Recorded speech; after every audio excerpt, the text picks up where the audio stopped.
Comment on devient DevOps? Faut-il vraiment tout connaître de la partie système et développement? C'est les questions qu'on me pose souvent et je vais essayer d'y répondre dans cette vidéo. On va parler de comment je suis arrivé à devenir DevOps, les formations qui existent et enfin analyser la roadmap de DevOps qui peut faire peur à certains.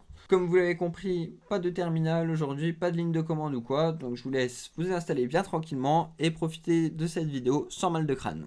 Je vais commencer cette vidéo par la première question la plus simple. Qu'est-ce que c'est un DevOps au final? Donc un DevOps, ça va tout simplement être une personne qui comprend les besoins de la partie développement et de la partie système et qui va créer des processus pour la mise en production qui correspond aux deux parties et où les deux parties seront d'accord sur la méthode de faire, comment ça a été déployé, comment c'est en production, sur l'infrastructure, etc.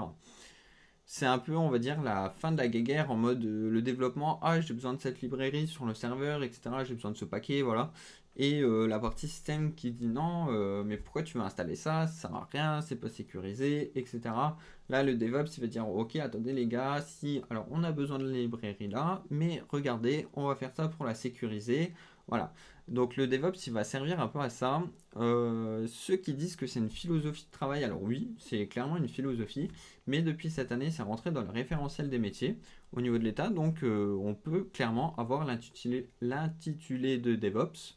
Et ça prouve aussi que les organisations ont tout simplement besoin de DevOps pour unifier leur processus et avoir des mises en production totalement automatisées et qui couvrent le besoin de toutes les parties. Maintenant qu'on sait c'est quoi le DevOps, je vais tout simplement expliquer un peu mon parcours parce qu'encore à l'heure d'aujourd'hui, en 2024, c'est un peu compliqué de savoir quelle formation prendre pour être DevOps. Parce que là, par exemple, moi, on va dire, je connais bien le saisie puisque j'ai fait toutes mes études là-haut. Mais c'est seulement à partir de cette année qu'ils vont ouvrir un cursus DevOps à partir du bac+3. Et donc, ça sera à partir de ce moment-là qu'on pourra dire ok, je suis sorti d'études, regardez, je peux être DevOps. Mais à l'heure actuelle, c'est assez compliqué de trouver des formations qui nous certifient DevOps. Encore une fois, ce que je dis là, ça dépend de votre localisation. Ça dépend d'où vous êtes, s'il y a beaucoup d'écoles à côté de chez vous. Par exemple, si vous êtes à Paris, à mon avis, il y a des certifications de DevOps sans problème. Mais c'est pas le cas de tout le monde. Et des fois, c'est un peu compliqué de dire oh, quel chemin je vais prendre pour devenir DevOps. Donc, je vais un peu vous expliquer comment j'ai réalisé en tout cas mon parcours. Peut-être que ça peut vous donner des idées et aussi vous aider à voir qu'est-ce qu'il faut faire et qu'est-ce qu'il faut apprendre pour devenir DevOps. Petite précision, donc avant que je parte dans mon speech, j'ai fait toute ma scolarité en alternance et toujours dans la même école à Césy. Pour ceux qui vont critiquer l'alternance, personnellement, moi, j'y vois que du positif. Après, ça dépend vraiment dans quelle entreprise vous êtes. Si vous êtes dans une entreprise où, forcément, on va dire, vous êtes dans la salle serveur et vous pouvez rien faire, là, oui, vous allez plus apprendre à l'école et en autodidacte chez vous. Si vous êtes dans des très bonnes entreprises, vous allez tout simplement mettre en pratique ce que vous voyez à l'école en entreprise et dire ah ok, en production en fait il faut juste faire ça, il faut penser à ça, etc. Ça va vous permettre d'appliquer tout simplement vos connaissances. Pour ma part, j'ai eu assez de chance, donc j'ai toujours atterri dans des bonnes entreprises où j'ai pu mettre en pratique ce que je voyais à l'école, même apprendre de nouvelles connaissances en échangeant avec les collègues, le tuteur, etc. Donc pour ma part, ça a été que bénéfique. Donc j'ai commencé en 2020 en tant que technicien informatique, système et réseau. Là, j'ai pu apprendre toutes les bases qui va être en Windows, en Linux, en réseau, donc Packet Tracer pour ceux qui connaissent un peu l'enfer ce logiciel parce qu'il plante tout le temps. Mais bref, passons donc là, j'ai appris vraiment toutes les bases. Et à la fin de l'année, en fait, à la fin des 2 ans, je devais faire un projet d'études. Du coup, c'était un projet qu'on réalisait en entreprise et qu'on présentait à la fin de l'année à l'école. Il y avait eu une petite problématique en fait pendant mon projet et je devais faire un certain process, sauf que il n'y avait pas de liaison. Du coup, j'ai dû automatiser ça avec du code Python. Et c'est à partir de ce moment-là, on va dire que j'ai commencé à m'intéresser au dev, parce que j'en avais déjà fait en 2013-2014, je crois. C'était encore le site du zéro où on faisait son HTML, CSS avec. C'était un CV, je crois, je sais plus trop, mais j'avais déjà fait un peu de dev. Mais on va dire que j'avais pas continué. Et là, de me replonger dedans, en fait, j'avais tout simplement fait du Python avec du scrapping et c'était trop bien, j'avais trop kiffé. Du coup, on va dire que le dev, j'avais pris goût à ce moment-là. Et bon, j'étais déjà, comme c'était la fin de l'année, je m'étais déjà inscrit pour le bac plus 3. J'ai dit, bon, bah, je vais continuer, puis je vais regarder un peu, je vais dev un peu sur mon temps libre. Du coup, je pars en bac plus 3 en administrateur système et réseau, toujours en alternance, même école, même entreprise. Et bah là, il y avait un développeur dans l'entreprise, et du coup, j'ai commencé à lui poser plein de questions sur le dev, et c'est là où j'ai pu commencer à apprendre bah, les API, même, on va dire, tout ce qui est fonctions, variables, apporter des variables, les fichiers de configuration. Voilà, il y a plein de choses que j'ai découvert. Je faisais ça en C Sharp, du coup, quand j'ai commencé le dev, et bah, en fait, ce que j'ai kiffé dans le dev, c'était de faire un programme, déjà qui vous est utile en premier, mais aussi qu'on peut partager ben, pour dire oh bah tiens j'ai réussi à faire ça, vas-y regarde maintenant ça prend 2 secondes quoi. C'était de l'automatisation plus poussée parce que c'est bien de le faire avec PowerShell, Bash, etc. Mais bon bah il y a des fois on a certaines limites quand même quand on veut se créer une belle interface ou un beau site web qui fait ci ça avec des actions derrière. Et du coup à partir de ce moment-là j'ai commencé à m'intéresser au développement de plus en plus, donc c'était à côté de mes études.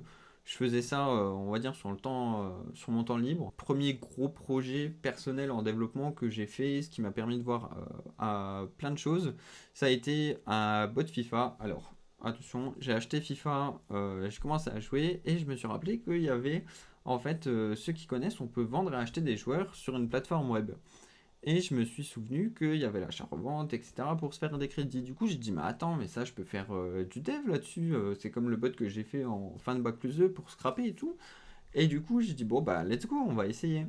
Et du coup, au final, je passais un peu de temps dessus, je crois un mois, un truc comme ça. Mais à la fin, mon bot, en fait, je pouvais rentrer mon nom du joueur, le prix maximum, le prix minimum, un prix de revente. Et du coup, en fait, il allait sur la plateforme de FIFA, allait me chercher le joueur. Dès qu'il y en avait un dans la tranche de prix que je lui avais donné, il achetait et il le mettait en vente directement derrière avec le prix demandé. Donc là, j'avais trop kiffé. Vous en doutez que ça n'a pas tenu longtemps. Donc FIFA m'a banni, je crois, au bout de 2 semaines. C'est là que je commençais à voir des choses comme le reverse proxy, comment casser des captchas, etc. Donc c'est parti, j'ai continué là-dessus. En fait, j'ai fait 2 3 bots où je peux pas trop vous en parler, mais j'ai pu voir pas mal de choses comme les API. Et c'est là où en développement, ça va être super important d'avoir un mentor parce que vous pouvez partir tellement loin et dans tous les sens. Par exemple, je voulais déjà me créer une API en fait de zéro et j'ai le collègue qui m'a dit Eh, attends, mais regarde, essaye Strapi, ça va être super cool et tout, tu vas comprendre les concepts vachement rapidement. Et c'est là que, ouais, ok, les get, post, put, etc., bah, vous comprenez tout de suite à quoi ça sert, la liaison à la base de données, comment c'est fait une API, voilà, l'authentification. Et j'ai commencé aussi à ce moment-là à faire un peu de CI/CD. Donc bah, en fait j'avais tout simplement mon bot que je pouvais mettre à jour, bah, le build. Et j'avais une petite interface web en fait pour voir mes résultats, etc. Ça aussi c'était en automatique dès que j'avais testé avec Jenkins. Du coup avant je lançais sur Jenkins et hop ça me déployait sur mon petit VPS ma nouvelle interface. Donc à partir, enfin vraiment cette année de plus 3 j'ai fait beaucoup de développement à côté de mes cours de système et réseau. Et c'est à partir de ce moment-là que j'ai dit, ouais, mais en fait, je veux faire ça. Et j'avais déjà dans un coin, donc Apple DevOps avec tout ce qui était conteneur, Kubernetes, je trouvais ça vraiment fou comparé à l'administration système et réseau où c'est un peu chronophage, on va dire, tous les bugs Windows, ok, il faut rajouter des ACL sur le firewall de l'entreprise, etc. Ça devenait un peu chronophage. Je dis pas, ça dépend des entreprises. Puis vous avez des projets qui des fois, bah, ok, ça m'est déjà arrivé de devoir mettre du GPU dans des clusters ESXi. Donc ça, c'était super fun à faire. Mais on va dire la base du métier, le cœur, vous faites tout le temps la même chose. Après, bien sûr, si vous évoluez en tant que management, là vous gérez un peu moins, c'est plus de la sélection de techno, etc. Mais on va dire que c'était un côté qui m'intéressait de moins en moins et j'avais la partie développement qui prenait de plus en plus. J'ai cherché à comment devenir DevOps et du coup pendant mon année de plus 3, ben, je me suis tout simplement fait recruter par un intervenant du CESI pour me dire hey grand, bah vas-y, attends, tu veux pas venir chez moi et tout, j'ai plein de missions de DevOps, si tu veux, tu pourras faire du dev, de l'Ops, etc. Du coup, ben, moi ça m'a plutôt chauffé, j'ai dit ok. Depuis 2023, du coup, je suis chez Aide à l'info en tant que DevOps. Et mes missions principales, c'est tout simplement de s'occuper des environnements cloud, de faire un peu de lead dev et du développement. Donc je vais aider les développeurs et je vais aussi moi aussi développer des parties des applications, mais surtout m'occuper des CI/CD, donc que tout soit bien en production, que ça soit fait automatiquement, qu'il y a des nightly builds, donc pour voir un peu les devs, comment ça avançait, etc. Et pour avoir vraiment les deux côtés en fait de la partie système et de la partie développement, comme là j'avais fait 3 ans, donc technicien et administrateur système et réseau, j'ai décidé de partir en développement. Là j'ai vu avec le saisie, donc si je devais refaire à partir du, on va dire un bac plus 2 développement, ou si je pouvais continuer à faire le bac plus 5 développement. Suite à plusieurs entretiens, donc j'ai été accepté en tant que manager architecture applicative du logiciel du système d'information. Non, un peu long d'ailleurs, mais en gros, je suis en master de développement et ce qui me permet d'échanger déjà avec les intervenants qui sont des spécialistes du développement ou de la gestion de projet en dev, et aussi avec mes collègues de promo qui sont tous des devs, et donc avec qui je peux échanger sur les technos, les façons de faire, les algos. Franchement, c'est pas mal, ça, c'est vraiment un échange de connaissances. Et moi, ça me permet, moi qui a fait 3 ans de système et réseau, vous vous doutez bien que je découvre plein de choses. Et donc là, je commence vraiment à voir les deux parties. Et quand je finirai mes études, là, je serai fin prêt pour devenir DevOps et j'aurai vraiment toutes les connaissances de la partie dev et toutes les connaissances de la partie système et réseau pour savoir les besoins de chacun. Donc si c'était à refaire, oui, je le referai, comme là j'ai fait, parce que je trouve que c'est pas mal. Mais après, vous n'êtes pas obligé de faire, par exemple, un bac plus 5 développement directement. Faire un bac plus 2 technicien système et réseau et ensuite bac plus 2 développement, c'est très bien aussi. Vous comprendrez les deux parties. En fait, quand vous avez les besoins techniques, vous savez à peu près ce qu'il faut. Après, faire un plus 3, c'est toujours bien puisque vous allez prendre un peu plus de recul. Vous allez voir, ok, dans un projet, il y a d'autres parties prenantes qui sont impactées, etc. Et donc là, vous avez une autre vision, mais déjà avoir les besoins techniques des deux parties, c'est super important. Et là, vous pourrez devenir DevOps. Donc voilà, là, c'est une autre solution que je vous propose. En fait, s'il n'y a pas de formation à proprement parler de DevOps, vous pouvez tout simplement faire une formation en système et une autre formation en développement. Vous pouvez bien faire un bac plus 2, technicien système et réseau, et faire une année de développement peut-être. Ça suffit, ça dépend de vous. Ça aussi, ça va dépendre de comment vous investissez d'une part à l'école et en entreprise, mais aussi sur votre temps personnel. Parce que si j'aurais pas pris sur mon temps personnel pour apprendre le développement, waouh, je pense que je serais très loin et que j'aurais pas du tout le niveau. Après, il y a aussi une autre question qu'on me pose assez souvent. Est-ce que c'est mieux de partir d'abord de la partie système et ensuite d'aller en dev, ou de faire du dev et ensuite du système et réseau? Ça va vraiment dépendre des personnes. En dev, on va dire, c'est un peu la jungle. Faut vraiment avoir un tuteur. Voilà, faut vraiment être guidé pour partir dans les bonnes directions, apprendre les bonnes choses dans le bon ordre, sans griller les étapes. Alors on va dire qu'en système et réseau, c'est plus des conventions. Tout est normalisé et une fois que vous les connaissez, en fait, ça sera tout le temps la même chose, on va dire. Dès que vous avez compris comment lire des logs, de la documentation, franchement, ça roule. Pour vous prendre un exemple, en système et réseau, avant de monter un DHCP, on va d'abord apprendre à calculer les classes IP, qu'est-ce que c'est une IP, comment c'est fait, etc. Je veux dire, si on commence à mettre quelque chose en place qu'on ne connaît pas la base, on va s'en apercevoir tout de suite. Alors qu'en dev, c'est pas la même chose. Je trouve qu'on peut foncer un peu plus vite, découvrir 15 000 technos. Et c'est là où le mentor il va dire attends, fais pas ça, regarde, il y a ça qui existe, ça c'est un peu mieux expliqué, tu comprendras mieux. Voilà. J'ai peut-être été un peu long sur ma partie personnelle, mais c'était pour vous montrer aussi qu'il existe d'autres chemins et qu'on n'est pas obligé d'avoir, on va dire, un certificat ou enfin voilà, un niveau d'études où il y a écrit DevOps pour y aller. Du coup, on va se retrouver maintenant sur Miro pour un peu la dernière question. Je vais vous donner aussi des ressources juste après. Comment pour apprendre tout ça. Mais il y a aussi, donc si je dézoome, on voit souvent cette roadmap qui peut faire peur à certains. On va essayer de la décomposer un peu. Je vais vous dire un peu ce que j'en pense. J'en ai trouvé en même temps une autre où je vous mettrai le lien qui a l'air un peu plus simple, où ils ont un peu mieux résumé, mais qui peut être peut-être un peu moins longue. Enfin, un peu moins complète.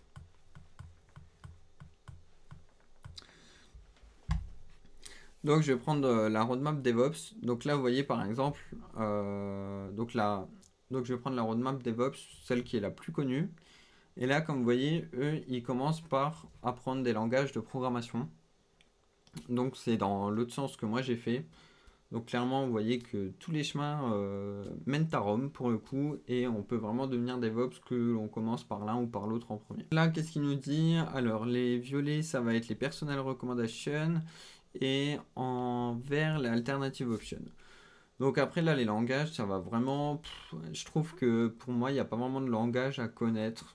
Ça va dépendre tout simplement de votre... parce que déjà, en dev, quand on apprend le langage, en fait, dès qu'on a compris comment l'algo fonctionne, comment le dev fonctionne en lui-même, vous pourrez vous adapter à pratiquement tous les langages. Oui, il y aura des notions à revoir, comment ça marche, mais c'est un peu tout le temps la même chose, quoi. C'est juste la syntaxe qui change. Donc, pour moi, j'ai pas trop d'avis sur quoi apprendre. Là, il recommande Python et Go. JavaScript, des options, Rust, Ruby, Python et Go. Alors, je suis plutôt d'accord aussi. Go, je connais pas trop. J'en ai fait un petit peu pour tester. En fait, c'était pour faire un petit module Kubernetes que j'ai jamais mis en production ou quoi. C'était vraiment pour voir comment ça fonctionnait Go.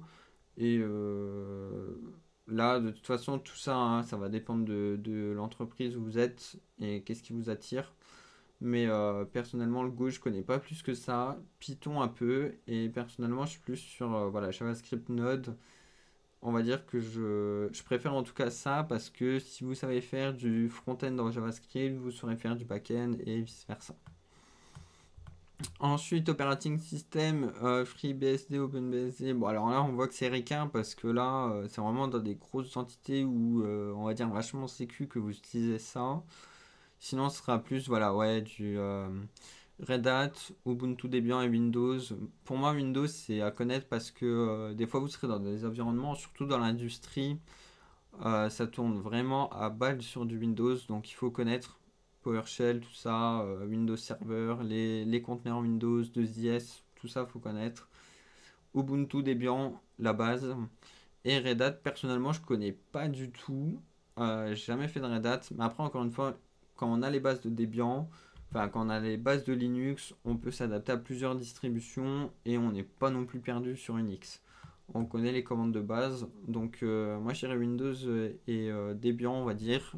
Faut absolument maîtriser quand on est DevOps. Donc là, tout ce qui va être terminal, donc oui, c'est très important. La manipulation de texte, je sais que personnellement, j'utilise Nano, mais on se retrouve des fois, quand je manipulais les ESXi par exemple, on n'avait que Vim. Donc les network tools, ça honnêtement, j'en connais. Après, je connais pas les commandes par cœur. Personnellement, je vais beaucoup voir sur internet en mode ah, comment faire ça avec Nmap, comment faire ça avec ça. Mais c'est toujours bien à connaître en tout cas que ça existe. Performance monitoring et process monitoring, ça je dirais que c'est la base. Pour voir tout simplement si en fait c'est votre application ou un autre process qui bouffe toute la RAM, qui ralentit le serveur. Ça c'est vraiment la base. Ensuite bash scripting et PowerShell. Le bash, là encore une fois ça va dépendre en fait de vos environnements. Moi je vous conseille d'apprendre les deux. Mais après, ça va dépendre si vous atterrissez dans une entreprise où il y a full Windows, au final, il n'y a que PowerShell qui vous servira. Alors que si vous êtes dans une entreprise full Debian Ubuntu, ce sera que du Bash. À voir, après, si vous avez encore de l'expérience en rien du tout et que vous voulez apprendre, moi je ferais du 50-50, apprendre bien les bases, peut-être un peu d'intermédiaire sur ce qui vous plaît le plus, puisque vous pouvez avoir les bases en Bash et être en intermédiaire à PowerShell. Et si un jour vous êtes dans une entreprise où vous avez du bash, comme vous avez toutes les bases, le niveau intermédiaire il viendra rapidement. L'éditeur Vim, Nano, Emacs, voilà, comme je vous le disais.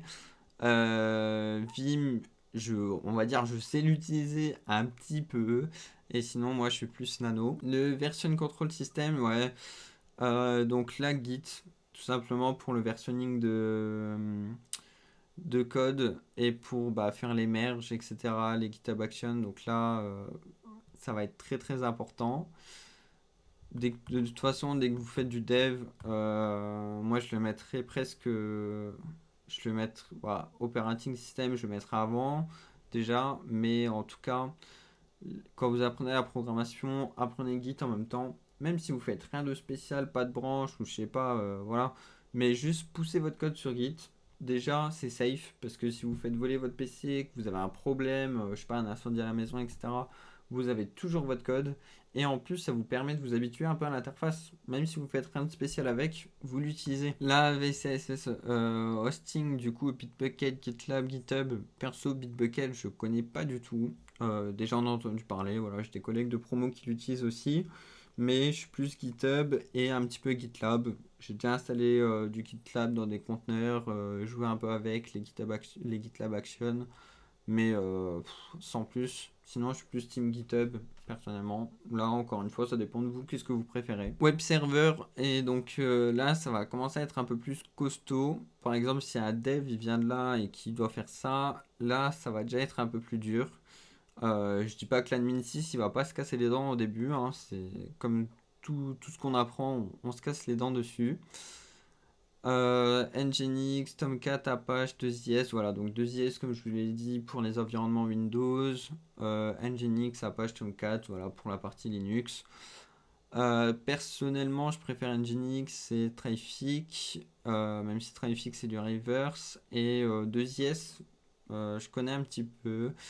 Après, je pourrais pas débugger de ouf, surtout que ça fait longtemps, mais je vois à peu près comment ça fonctionne. La reverse, forward proxy, firewall, caching server, load balancer, ça, de toute façon, en fait, si vous faites du perso, vous le verrez de moins en moins.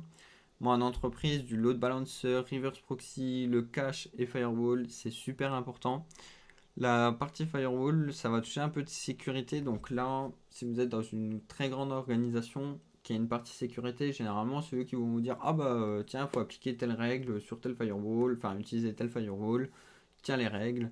Donc ça dépend vraiment de de l'organisation, mais je vous conseille d'apprendre parce que si vous faites du personnel, c'est très important de connaître bah, qu'est-ce que c'est le firewall et à quoi ça sert. Container, Docker, LXC, ouais, Docker moi aussi je conseille à balle. C'est facile à prendre en main, il y a énormément de documentation et ça vous servira quoi qu'il arrive. Cloud Provider, alors là, encore une fois, on voit bien que c'est américain. Moi, vous voyez, j'aurais mis du OVH, Scalway, Infomaniac. Parce que pour moi, AWS, Azure, Google Cloud, c'est un peu des usines à gaz. C'est bien quand vous avez des grandes organisations, que vous utilisez beaucoup de modules de chez eux, qu'il y a vraiment de l'identité management à faire assez granuleuse. Mais sinon, pour les petites entités, ouais, OVH, Infomaniac, Scalway. Là, Linode, Vultr, Heroku, Alibaba Cloud. Perso, j'ai juste déjà utilisé Linode.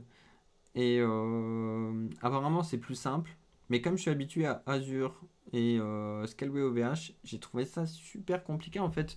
Ok, je fais clic-clic, c'est déployé, mais laisse-moi aussi choisir qu'est-ce que je veux, comment ça fonctionne, etc. Je suis plus, comme je viens de la partie admin 6, je suis plus en mode bon, bah, je me loue mon VPS, je vais tout m'installer, ma sécu, mon Docker, etc. Alors que généralement, des devs, voilà, ils veulent aller assez vite et pas se prendre la tête avec le déploiement, juste balancer leur appli et ça roule. Donc là, ça va dépendre de vos avis. Là, j'aurais rajouté un petit Vercel, Coolify, etc. C'est assez sympa aussi. Networking Security, ouais, ça c'est un peu mal placé, on va dire, mais vous l'apprendrez en même temps parce que pour moi, là, je compterais que vous faites du serveur. Donc tout ce qui va être FTP, SFTP, SSH, ça vous le verrez ici, même le DNS au final. Vous allez vite vous en rendre compte de qu'est-ce que c'est, à quoi ça sert. Et HTTPS, au final, ça viendra avec le reverse proxy, puisqu'on met un reverse proxy bah, pour balancer vers plusieurs serveurs, mais aussi généralement pour nous faciliter la tâche du HTTPS. LAN email, je suis à moitié d'accord, parce que ça dépend. SMTP, oui, il faut connaître. IMAP POP3, il faut connaître la différence, parce que maintenant on met plus de POP3. Ça c'est sûr. Mais SPF, DMRC, oui. Alors, je vois à quoi ça fonctionne. Après, est-ce que j'en config vraiment? Honnêtement, bah, je copie-colle la clé sur mon autre domaine et voilà, ça fonctionne. Donc, je me prends pas trop la tête là-dessus. Mais c'est toujours sympa, comme je vous ai dit, SMTP, IMAP, POP3, faut savoir clairement à quoi ça fonctionne. Là, c'est plus de la partie sécurité. Qu'est-ce que ça va être l'échange de clés entre les mails, le domaine, etc. Ah, là, du serverless, ouais. Donc là, Vercel, comme je vous en ai parlé, les Azure Function, AWS Lambda, Cloudflare, etc. Le serverless, ça peut être intéressant de le voir. même si vous l'appliquez pas, en tout cas de comprendre ce que c'est, comment on va dire le mettre en place. Même si vous l'utilisez pas, au moins vous voyez qu'est-ce que c'est et peut-être que plus tard dans l'entreprise vous en aurez besoin ou même en perso. Infrastructure provisioning, ouais, donc là c'est super important. Terraform, ouais, AWS, SDK, bon les deux là je connais pas. Perso, je fais un peu de Terraform et aussi ouais, Ansible, voilà, de la configuration management. Donc là, Terraform, je vous le conseille. Ça vous permet d'avoir des fichiers tout prêts, de déployer vos serveurs en quelques secondes. C'est super pratique. En plus, j'ai pas mis longtemps à prendre en main, on va dire, Terraform. Je vais pas dire que je le connais parfaitement, mais on va dire le premier fichier fonctionnel que je pouvais réutiliser partout, qui m'installait toutes mes dépendances que je voulais, qui récupérait mon Git, qui le lançait. Ça a dû me prendre une heure et demie. Et avec la doc, ça se fait assez bien. Configuration, management, Ansible, Puppet. Personnellement, j'en connais pas parce que j'ai pas encore eu la chance de en faire. Ça va venir, donc faut que je m'y intéresse. Mais ouais, ça à apprendre. Et puis il y a beaucoup de structures qui utilisent Ansible. Donc je peux que conseiller de les voir. Ah là, la CI/CD, donc voilà, comme je vous l'ai dit, ici vous utilisez votre GitHub, mais pas besoin d'aller super loin. Personnellement, GitLab CI, GitHub Action, Jenkins, oui. Les trois là, je connais pas du tout. TeamCity non plus. Azure DevOps Service, j'en ai pas mal entendu parler par des collègues de promo, ça a l'air pas mal. Mais voilà. Après, une fois que vous avez compris le concept, il faut en apprendre quelques-uns. Et vous avez compris le concept, vous pouvez le réemployer partout. Après, ce sera juste de la documentation à lire pour s'adapter à l'une ou l'autre solution. Secret management, là on va me taper sur les doigts parce que j'en fais pas du tout. C'est des notions qui sont arrivées, en tout cas ça a émergé il y a quelques temps, il y a peut-être un an on va dire que j'en entends bien parler. Volt, faudrait que je m'y mette. Les autres, je pourrais pas vous donner d'avis puisque je ne connais pas du tout. Mais c'est super important à connaître, surtout si vous êtes dans des grandes infrastructures, que vous devez protéger vos secrets, que la personne d'un autre service ou d'une autre entité dans un autre pays ne le voit pas. Là, ça va vraiment vous être utile. Infrastructure monitoring, là, ouais, de ouf. Zabbix, Prometheus, Datadog, Grafana. Personnellement, les trois là, je connais. Je maîtrise Zabbix et Grafana. Prometheus, un peu moins. J'en ai déjà mis en place, j'ai déjà récupéré les données, mais voilà, je ne vais pas dire que je le maîtrise au niveau de Grafana. Ce que je peux vous conseiller aussi, qui est très très simple, mais qui fait le café, c'est Uptime Kuma. Franchement, c'est de l'open source. La solution, elle est nickel, elle est grave propre. Et vous pouvez faire déjà pas mal de choses avec. Application monitoring, donc là ça va être super important pour voir si votre application elle a craché ou comment, si c'est dû à un pic de ça, etc. Là je connais aucune des solutions. Personnellement, moi je suis plus sur le monitoring d'infrastructure où je vais aller récupérer aussi les informations des conteneurs. Donc là-dessus, je peux pas trop vous conseiller. Log management, ça va être super important parce que vous ayez un bug de sécurité ou alors un bug, l'utilisateur il vous remonte à telle heure j'ai pas réussi à faire ça. Bon bah ok, attendez, les devs ils ont laissé un petit log. Normalement, je vais récupérer le log, je le renvoie ou même ils ont l'accès. Mais ouais, ça va être super important de mettre du log management. Conteneur orchestration, qu'est-ce qu'on a? GKE, KS, AKS. Encore une fois, c'est dommage, il n'y a pas les solutions françaises. Mais OVH, Scalway, Infomaniac, Infomaniac, je suis pas sûr, mais Scalway OVH, je suis sûr à 200%, ils proposent leur solution. Kubernetes, Docker Swarm. Alors, Docker Swarm, je le conseillerais pas tant que ça, parce que peut-être que je vais dire une connerie, mais si je me trompe pas, c'est en fin de vie, en tout cas en fin de support. Kubernetes, je conseille à 200%. Ok, c'est pas adapté à toutes les infrastructures, mais ça va vraiment vous simplifier la vie. Et pour que ça vous simplifie encore plus la vie, ça va être de partir sur des infrastructures managées. Donc là, moi j'ai déjà testé celle d'Azure, elle est pas mal. Google et Amazon, jamais testé. Sinon, en entreprise et des fois en perso, j'utilise l'infrastructure managée de Scalway, donc le Kubernetes capsule. Et franchement, rien à dire, c'est super propre. Vous vous occupez vraiment juste de vos déploiements, reverse proxy, etc. Donc vous vous occupez juste, vous, de vos fichiers de configuration pour vos applications. Et sinon, genre une mise à jour, on a juste à cliquer sur deux boutons et tout se met à jour. parce que Kubernetes, ça peut être, si vous allez comme ça directement apprendre, c'est cool de savoir comment ça fonctionne, mais vous allez vous casser les dents. Le mieux, c'est d'apprendre sur un manager comment le manipuler. Et ensuite, par exemple, moi, je sais pour voir vraiment comment ça fonctionnait, je me suis fait un petit dossier où, en fait, j'ai un Terraform qui va me déployer mon nœud maître Kubernetes avec mes nœuds, les workers, donc ceux où il va avoir les pods, tout faire communiquer ensemble. Il y a tout qui est fait automatiquement quand je lance mon Terraform. Hop, tout s'imbrique. Et donc c'est vraiment ça que je conseille pour voir comment ça fonctionne après Kubernetes. L'artifact management, perso, j'en utilise pas. J'ai pas appris du tout. Je vois un peu ce que Nexus fait. Voilà, peut-être que vous en aurez besoin. Personnellement, j'en ai pas besoin. Donc, ça va vraiment dépendre des entreprises. Si ça vous plaît, vous pouvez creuser, voir un peu les solutions. Donc, je pourrais pas vous conseiller sur les solutions. Du GitOps, Argo CD, Flux CD, ouais, super important. Là, en gros, j'apprendrai même, ouais, vous le verrez un peu ici si vous faites du Docker. En fait, avec les GitHub Action ou GitLab CI, vous pouvez connecter à des conteneurs, enfin à vos serveurs et être déployé directement. Et GitOps, donc là, Argo et Flux, ça sera plus pour Kubernetes. Personnellement, j'utilise Flux quotidiennement au boulot. Argo, j'ai déjà dû faire des POC dessus. Mais Flux me convient très bien, en tout cas simple et rapide. Les deux sont des bonnes solutions. Et puis encore une fois, hein, si vous comprenez comment un fonctionne, l'autre, ça sera juste de la documentation à lire et vous saurez comment l'utiliser. Les services mesh, c'est quelque chose qui m'intéresse, que j'ai pas pu voir plus que ça. Je vois le fonctionnement. Et du coup, comme j'ai pas appris, je pourrais pas vous conseiller sur les solutions. Et alors, Cloud Design Pattern. Ouais, ça va être super important. Là, encore une fois, je pense que le mieux pour se documenter, ça va être des articles de blog ou des livres. Peut-être des vidéos aussi, mais généralement, les livres sont assez complets sur les patterns. Donc, on a fait un petit tour sur la très longue liste pour devenir DevOps. Et là, encore une fois, je trouve que c'est un bon exemple parce qu'étant DevOps, je connais pas tout. Et ça prouve vraiment qu'il y a vraiment une infinité de choses et qu'on peut pas tout savoir. C'est l'informatique en général, j'ai envie de vous dire qu'on peut pas tout connaître par cœur sur le bout des doigts.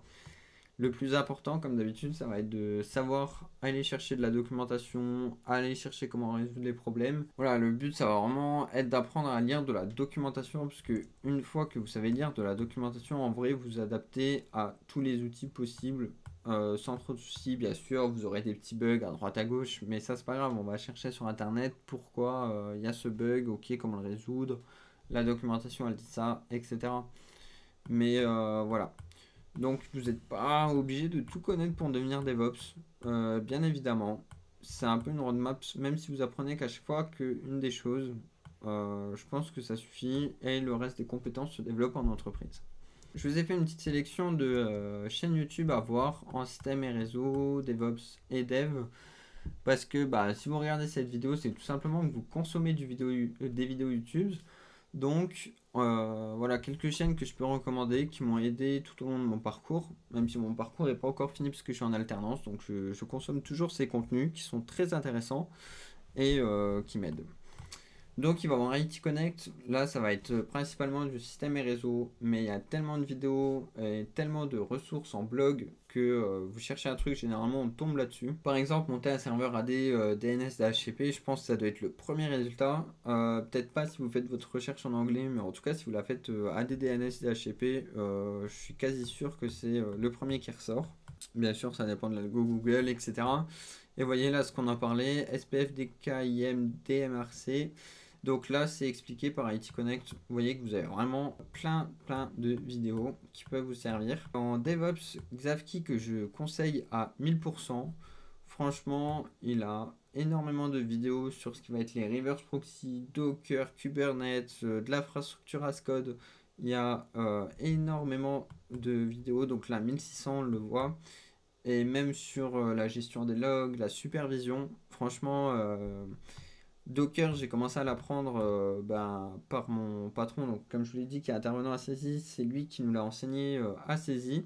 Et ça m'avait tellement hypé qu'en fait, en rentrant de l'école, je m'étais mis des vidéos sur YouTube et j'étais tombé sur Xavki. J'ai dû regarder toute sa playlist et ça m'a bien servi. Et là, après, en outil, donc là, ça va être, on va rajouter le sec. Je ferai peut-être une vidéo là-dessus si vous le souhaitez. N'hésitez pas à me le dire en commentaire. Et donc là, ça va être Stéphane Robert qui est un DevSecOps très très reconnu. Et il a un blog très fourni aussi où vous allez voir toute une liste d'outils. Et en fait, ce qui est bien, c'est que des fois, il n'explique pas, on va dire, comment vous allez faire ci ou ça avec l'outil, mais plutôt à quoi sert l'outil et dans sa globalité, toutes les options, qu'est-ce que vous pouvez faire avec, etc. Donc vraiment, c'est une ressource que je peux conseiller à 1000% aussi. Ensuite, en dev, je pense que si vous venez du monde dev, vous connaissez Benjamin Code, même si ces vidéos, on va dire, sont pas forcément techniques, mais vous allez voir qu'est-ce qui est possible de faire, comment le faire, parce qu'il partage vraiment un peu ses problèmes, comment il les a résolus. Et ça, c'est super intéressant. Franchement, je recommande grave Benjamin Code. Je le suis maintenant depuis 2-3 ans, je pense. Et c'est vraiment lui aussi qui m'a donné envie de faire déjà un peu plus de dev web. Parce que, comme je vous l'ai dit, je faisais beaucoup de dev des bots. Donc, c'était un peu du back-end, on va dire. Et faire du dev web, ouais, ça a été assez bien.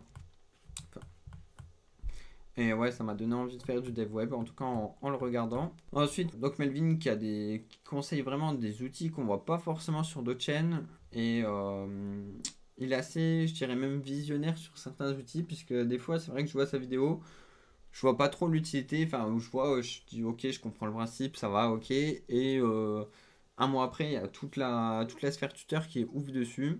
Donc franchement, Melvin, je recommande très fort pour ses idées et les ressources qu'ils partagent. Et enfin, là, c'est un peu plus niche. Donc, c'est vraiment si vous faites du développement JavaScript, il y a DevTheory. Franchement, vous regardez ces vidéos, je crois que c'est toutes les semaines qu'ils publient, si je ne me trompe pas. Et vous avez un peu toute l'actu sur en fait le développement JavaScript. Et donc là, vous allez avoir aussi quelques petites astuces, mais aussi découvrir les outils. Et vous, après, derrière, vous allez chercher comment les mettre en place, à quoi ça va servir. Voilà un peu pour les ressources que j'ai à partager, qui m'ont bien aidé pendant l'apprentissage pour devenir DevOps. J'espère que mon parcours va aussi vous aider à prendre vous votre choix.